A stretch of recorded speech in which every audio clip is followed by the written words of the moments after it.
विदेशी लोग हैं जो दिन पर दिन शाकाहारी होते जा रहे हैं, और हमारे भारत के लोग हैं उन्हें देखो दिन पर दिन मांसाहारी होते जा रहे हैं।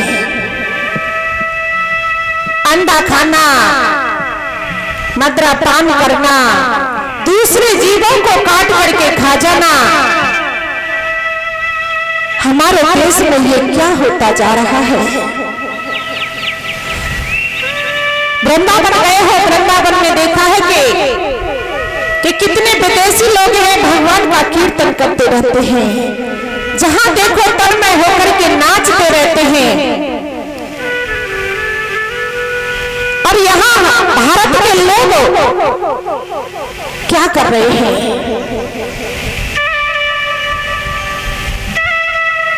लेकिन अपने संस्कारों को मत छोड़ो, अपनी संस्कृति को मत छोड़ो। अरे जिसके पास में राम नाम का धन है वो सबसे बड़ा धनी होता है, और जिसके पास में राम नाम का धन नहीं है तो उससे बड़ा गरीब इस दुनिया में और कोई नहीं है।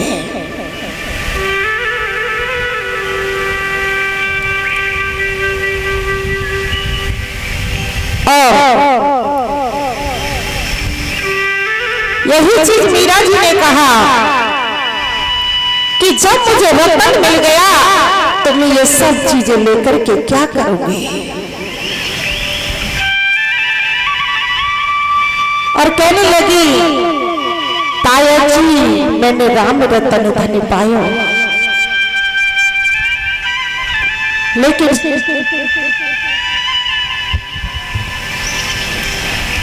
आजकल कहीं देखो कहीं भी शांति नहीं है, क्योंकि भगवान के लिए समय नहीं निकाल रहे हैं, और परमात्मा के लिए समय नहीं निकालोगे तो जीवन ऐसे ही बर्बाद होता चला जाएगा। अरे हमारा समय ऐसे बर्बाद जा रहा है, उसे रोको। फालतू की व्यर्थ की बातों में क्यों निकाल रहे हो? किसी से लड़ाई झगड़ा कर लेना, किसी से दो मीठी बातें कर लेना। अरे भैया छोटी सी जिंदगी है, इसे हंस बोल करके अच्छे से निकालो। क्या रखा है किसी की बुराइयों में, किसी से उल्टा सीधा कहने में कुछ नहीं रखा है। ये बात परमात्मा को भी बुरी लगती है। परमात्मा भी यही कहते हैं, लेकिन जहां देखो घर घर में आजकल झगड़े हो रहे हैं, तो झगड़े का कारण क्या है? झगड़े का कारण क्या होता है? आपने गौर किया है? कभी देखा है? पता है किसी को? पता है क्या? नहीं पता। दो भाई एक साथ में बड़े होते हैं, पलते हैं, छोटे रहते हैं ना, तो कितना प्रेम रहता है, कितना प्यार रहता है कि नहीं? और दोनों भाई जब बड़े होने लगते हैं तब भी प्यार है, और जब विवाह हो जाता है, दोनों की पत्नियां आ जाती हैं घर में, तो फिर एक दूसरे के मन खराब होने लग जाते हैं। क्यों होते हैं? क्योंकि दोनों तरफ जो घर में आई है ना, वो उन्हें ट्यूशन देती है, दिन और रात ट्यूशन देती है।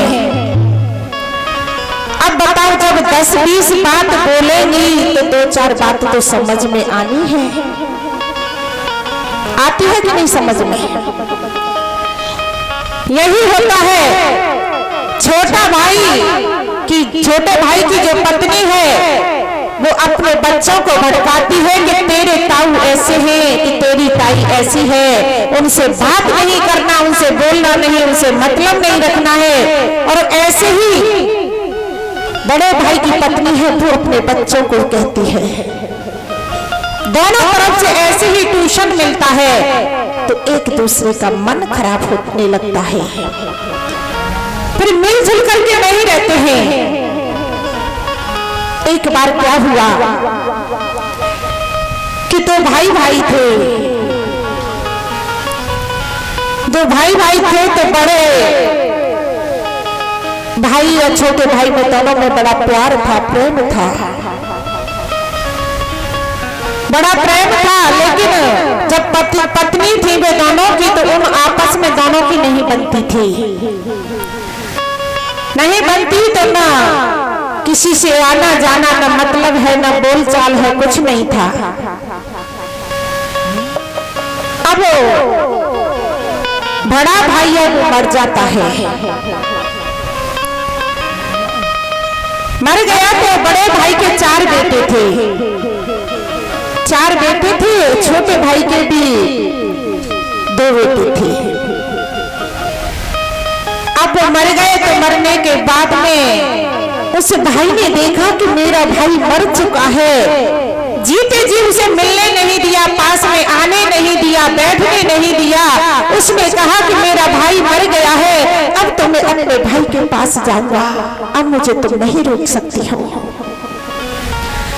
अंतिम समय में मुझे मेरे भाई को देखना है, एक बार अपने भाई को देख लूं। और जैसे ही वो देखने के लिए चला कि उसके दोनों बेटाओं ने और उसकी पत्नी ने उसे पकड़ लिया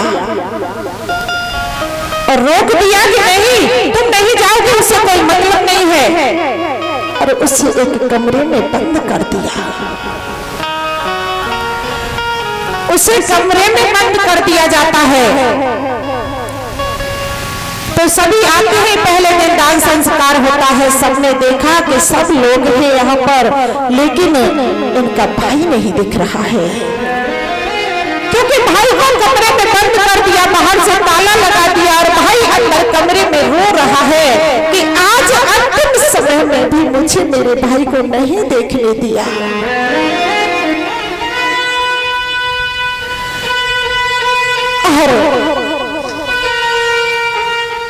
अब ऐसे ही 12 दिन हो चुके हैं, कमरे में बंद है, उसे घर से नहीं निकलने दिया। इधर बड़े भाई के जो 4 बेटे थे, उन्होंने भोजन रखा, जो 12वें दिन होता है, जो भोजन होता है, जो 13वीं का जो भोजन होता है वो रखा। सभी रिश्तेदार आ रहे हैं, सभी गांव वाले आ रहे हैं, सब भोजन करके जा रहे हैं। अब सब रिश्तेदार देखने लगे कि वो छोटा भाई क्यों नहीं आया है। जब वो नहीं आया तो किसी ने कहा कि वो तो नजर ही नहीं आता है, 13-14 दिन हो चुके हैं जब से ये मरे हैं इनके पिताजी, तो वो तो दिखता ही नहीं है। तो गांव वालों ने कुछ नहीं कहा, किसी ने कुछ नहीं कहा। अब क्या होता है कि शाम हो गई। अब जो करनी करतब वाले होते हैं, जो संभालते हैं, कुछ काम वाले लोग होते हैं, वो शाम को बैठ करके भोजन कर रहे थे। लास्ट में भोजन कर रहे थे तो तब उसके बेटा ने और उसकी पत्नी ने ताला खोल दिया कि अब तो सब कार्य हो गया, अब क्या करेगा ये, अब जाके देख ले, चला जा। ताला खोल दिया, वो बाहर आया लठिया को लेकर के धीरे धीरे, और बाहर आके रोने लगा, अपनी बातों को याद करने लगा कि मैं अपने भाई के साथ में ऐसे रहता था, ऐसे बातें करता था, मेरा भाई इतना अच्छा था।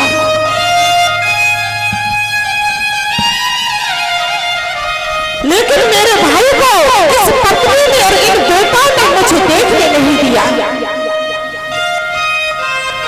लेकिन मेरा भाई कहीं न कहीं से देख रहा होगा।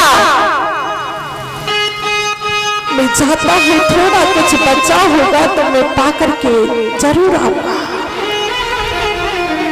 वो जाता है नजर बचा करके, धीरे धीरे जब काम वाले वो भोजन कर रहे थे उनके पास में जाकर के लठिया को लेकर के बैठ गया। उसने कहा कि भैया मुझे भी प्रसाद दे दो मेरे भैया का, मैं अपने भैया को तो नहीं देख पाया,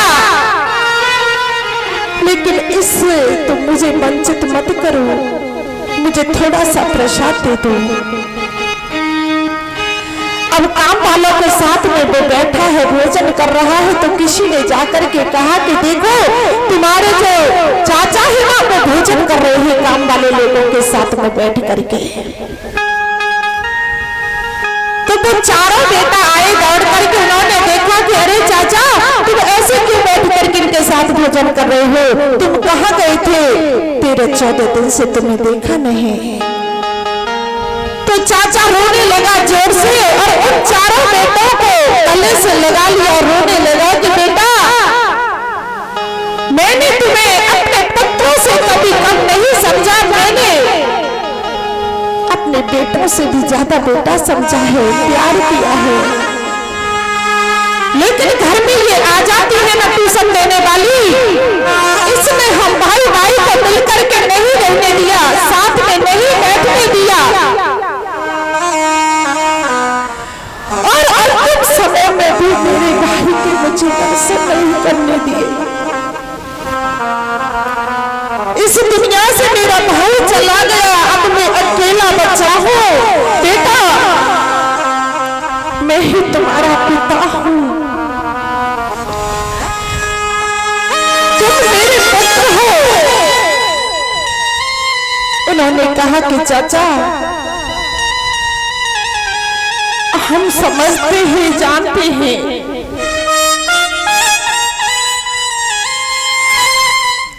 कि आपने हमें छुप छुप करके प्यार किया है, कभी कुछ नहीं कहा। पिता जैसे प्यार करते हैं इसी तरह आपने भी हमें प्यार किया है। उनके पुत्रों को पता चला, दोनों बेटा दौड़ते हुए आए, पत्नी आई और उन्होंने कहा कि फिर आ गए तुम यहाँ पर, क्या मतलब था आने का? तो उसने कहा कि देखो तुम्हारी जिंदगी ऐसे निकल गई, एक दूसरे से नफरत करते, क्या मिला है? कुछ मिला है नफरत करके? कुछ नहीं मिलेगा। अब इन भाइयों को साथ में मिलकर के रहने दो, एक साथ बैठने दो और इन 6 पुत्रों का मैं पिता हूँ, साथ में रहो बेटा। और अपने बेटाओं से कहा कि बेटा ये तो नालायक है मेरे पुत्र, जब मेरी पत्नी के कहने में चलते हैं, लेकिन तुम इनसे हाथ जोड़ करके माफी मांग लो, कुछ नहीं हो रहा है। तो उन्होंने अपने चाचा की बात मानी और उन दोनों भाइयों से माफी मांग ली और कहा कि आज से हम मिलकर के रहेंगे, साथ में रहेंगे और आज से मैं पिता हूं तुम्हारा, मैं तुम्हें अकेला कभी नहीं छोड़ूंगा।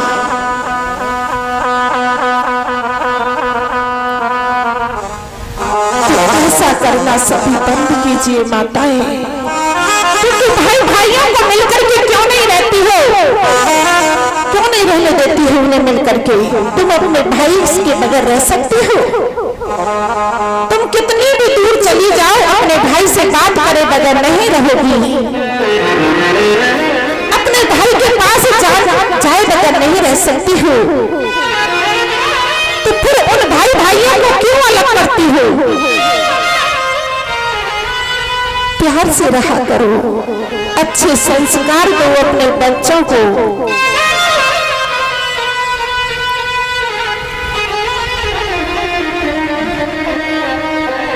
अच्छे संस्कार दोगी तो इसमें तुम्हारा ही नाम होगा,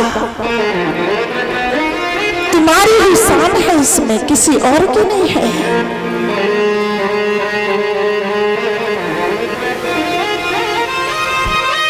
तो भाई भाइयों को, बच्चों को, सबको खुद भी मिल करके रहो, एक साथ में रहो, प्रेम से रहो।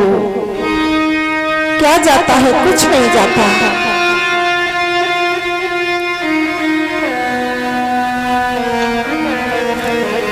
लेकिन